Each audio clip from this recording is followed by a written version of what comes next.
Bonjour tout le monde, aujourd'hui je vous retrouve avec un nail art Arizona, donc inspiré de la bouteille de la boisson Arizona, parce que je trouvais ça fun, voilà, de le faire. J'aime beaucoup les designs Arizona, donc j'avais envie de le refaire en nail art. Aujourd'hui je vais surtout m'attarder sur les ongles avec la branche de cerisier, puisque c'est le plus important, et j'ai utilisé de l'aquarelle, c'était un petit peu particulier, donc je me suis attardée là-dessus. Et si vous voulez voir les coulisses de ce nail art, comment je l'ai préparé, voilà, vous pourrez aller voir sur ma chaîne de vlog si jamais ça vous intéresse, je vous ai publié une vidéo là-dessus. Donc, j'ai utilisé ma base comme d'habitude et je vais utiliser 2 vernis verts ainsi que des petites rustines, des petits œillets. Donc, je vais commencer par récupérer un petit œillet et je vais le mettre un petit peu, je vais le coller une fois sur ma peau pour qu'il colle un petit peu moins. Ça dépend de vos œillets, certains collent moins que d'autres. Je veux pas que ça laisse de la colle sur mon doigt, donc c'est pour ça que je fais ça. Et ensuite, je mets l'œillet à la base de mon ongle. Je vais mettre une première couche avec le vernis vert le plus foncé. Donc je passe sur tout l'ongle sous l'œillet. Et ensuite, pour la deuxième couche, je mets le vernis plus clair. C'était tout simplement pour obtenir la bonne couleur. Mais si vous avez directement la couleur qui vous convient, mettez 2 fois la même couleur, hein. Et ensuite, j'enlève tout de suite, avant que ça sèche, le petit œillet. En attendant que ça sèche un petit peu, je vais passer aux autres ongles. Donc sur ces ongles-là, je vais utiliser du top coat mat. Donc sur cet ongle, j'ai mis du vert sur tout l'ongle et je vais ensuite passer de nouveau sur tout l'ongle du top coat mat, tout simplement parce qu'après je vais utiliser de la peinture aquarelle et pour que l'aquarelle accroche, il faut une base mate. Donc voilà ma petite palette d'aquarelle. Je vais commencer par utiliser un marron assez foncé, donc c'est le numéro 567, vous le voyez. Avec mon petit pinceau, j'ai mis de l'eau et je viens récupérer un petit peu de pigment. Avec ce marron un petit peu foncé, je viens commencer à tracer les branches de mon cerisier. Donc je commence à faire la branche principale, je peux venir le foncer, donc pour foncer on vient récupérer un petit peu plus de pigment, on met moins d'eau et plus de pigment.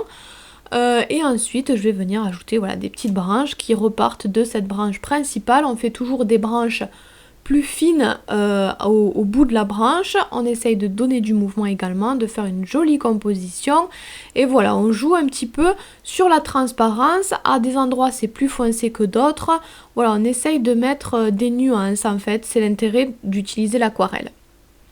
Donc je termine ça et ensuite je vais utiliser de la peinture acrylique cette fois-ci et un pinceau un petit peu plus gros.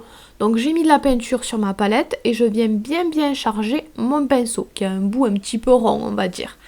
Et avec ça je vais commencer à dessiner mes fleurs. Donc les fleurs je les dessine d'abord à l'acrylique parce que l'acrylique est assez opaque. Je voulais une fleur bien rose et si je l'avais fait directement à l'aquarelle ça aurait été un petit peu transparent.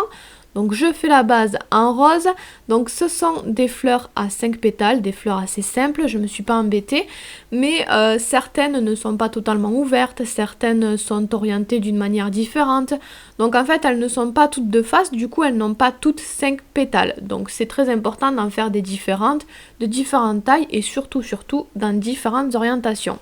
Ensuite, je vais revenir avec la peinture aquarelle. J'ai gardé le même pinceau, mais je prends de l'aquarelle. Donc, j'ai bien mouillé mon pinceau. J'ai mis de l'eau sur mon pinceau. Et vous voyez, j'ai pris des pigments. Plus vous allez ajouter de l'eau, plus votre aquarelle sera claire et diluée. Plus vous ajouterez des pigments, plus ce sera coloré et foncé. Donc là, on en met quand même pas mal de la couleur. Donc, vous le voyez, je la mets très rapidement comme ça sur mes petites fleurs.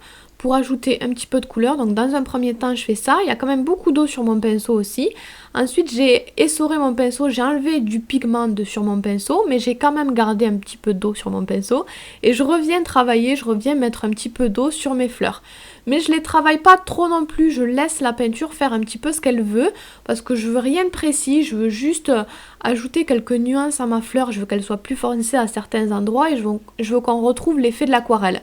Donc je mets juste une tache colorée sur ma fleur, ça fera ce que ça veut. Ensuite je vais reprendre le pinceau fin et la première couleur, le marron, mais je vais bien le foncer. Il y a beaucoup moins d'eau et beaucoup plus de pigment, comme ça va me faire un marron très foncé, presque noir, vous le voyez. Et avec cette peinture là, je viens ajouter des petits traits au centre de mes fleurs. Donc quand la fleur est ouverte, je fais des petits traits tout autour, tout au centre, mais quand elle est orientée d'une manière différente, j'en mets que 2 ou 3. Enfin, j'imagine comment on doit voir la fleur en fait. Quand la fleur est tournée, je viens la relier, je viens lui ajouter une tige pour la relier à ma branche. Quand la fleur n'est pas totalement ouverte, je peux lui ajouter des petits détails aussi, toujours pour la relier un petit peu à mon arbre. Je viens lui ajouter des feuilles ou des branches. Voilà, la relier comme ça d'une jolie manière, toujours essayer de faire quelque chose d'assez fin. Je vais ensuite bien charger mon pinceau et du coup ajouter des petits points avec ça. Donc je mets des points au bout de mes petits traits que j'ai fait au tout début. Vous n'êtes pas obligé d'en mettre au bout de chaque trait, mais il faut que ça se voit un petit peu. Et ensuite je peux ajouter des derniers détails, des bouts de branches, des boutons. Voilà, vous faites un peu comme vous voulez. Ensuite on va repasser à l'angle du début. Cette fois je vais réutiliser uniquement de la peinture acrylique. Et j'ai utilisé également le pinceau fin. Cette fois-ci, on garde le pinceau fin.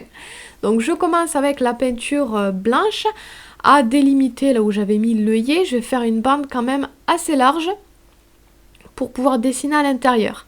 Ensuite, je vais prendre du doré. Je charge bien mon pinceau. Je charge toujours plus mon pinceau quand j'utilise de la peinture métallique pour que ça couvre bien, parce que les peintures voilà, argentées, dorées, c'est un petit peu embêtant. Donc j'en mets pas mal sur mon pinceau, comme ça se verra bien, ce sera couvrant et ce sera moins embêtant à travailler. Ensuite, je vais reprendre de la peinture rose, cette fois-ci de la peinture fuchsia, et je vais venir ajouter un petit motif à l'intérieur de la bande blanche, sur la bande blanche en fait. Ça va être un motif géométrique. Vous n'êtes pas obligé de reprendre, de copier tel quel le motif qu'il y a sur la bouteille, mais restez dans le même style, essayez voilà, de suivre le style de la bouteille quand même. Il faut que ça ressemble le maximum à l'esprit de la bouteille. Ensuite, je vais prendre de la peinture noire, donc j'ai mis un tout petit peu d'eau sur mon pinceau et je charge bien la pointe de mon pinceau et je vais faire un dernier contour. Donc juste à côté du doré, vous n'êtes pas obligé d'en mettre du noir. Si vous voulez que ce soit plus discret, laissez juste le bord doré, c'est joli aussi. Mais moi je voulais que ça ressorte vraiment bien, donc j'ai ajouté un petit contour noir aussi. Je vais ensuite utiliser des petits strass et un vernis transparent. Donc voilà les petits strass, c'est des strass argentés mais avec de très jolis reflets de couleurs. Donc je mets un tout petit peu de vernis transparent et tant qu'il n'est pas sec, j'attrape mon strass et je le pose dessus. Et il ne vous reste plus qu'à poser du top coat sur tous vos ongles. Voilà pour ce nail art, il est terminé. N'hésitez pas à me dire si ça vous a plu, comme ça peut-être que je pourrais m'inspirer d'autres bouteilles Arizona, on ne sait jamais. Et puis voilà, je vous fais tout plein de bisous. Salut tout le monde, aujourd'hui je vous retrouve pour ce petit nail art avec une fleur.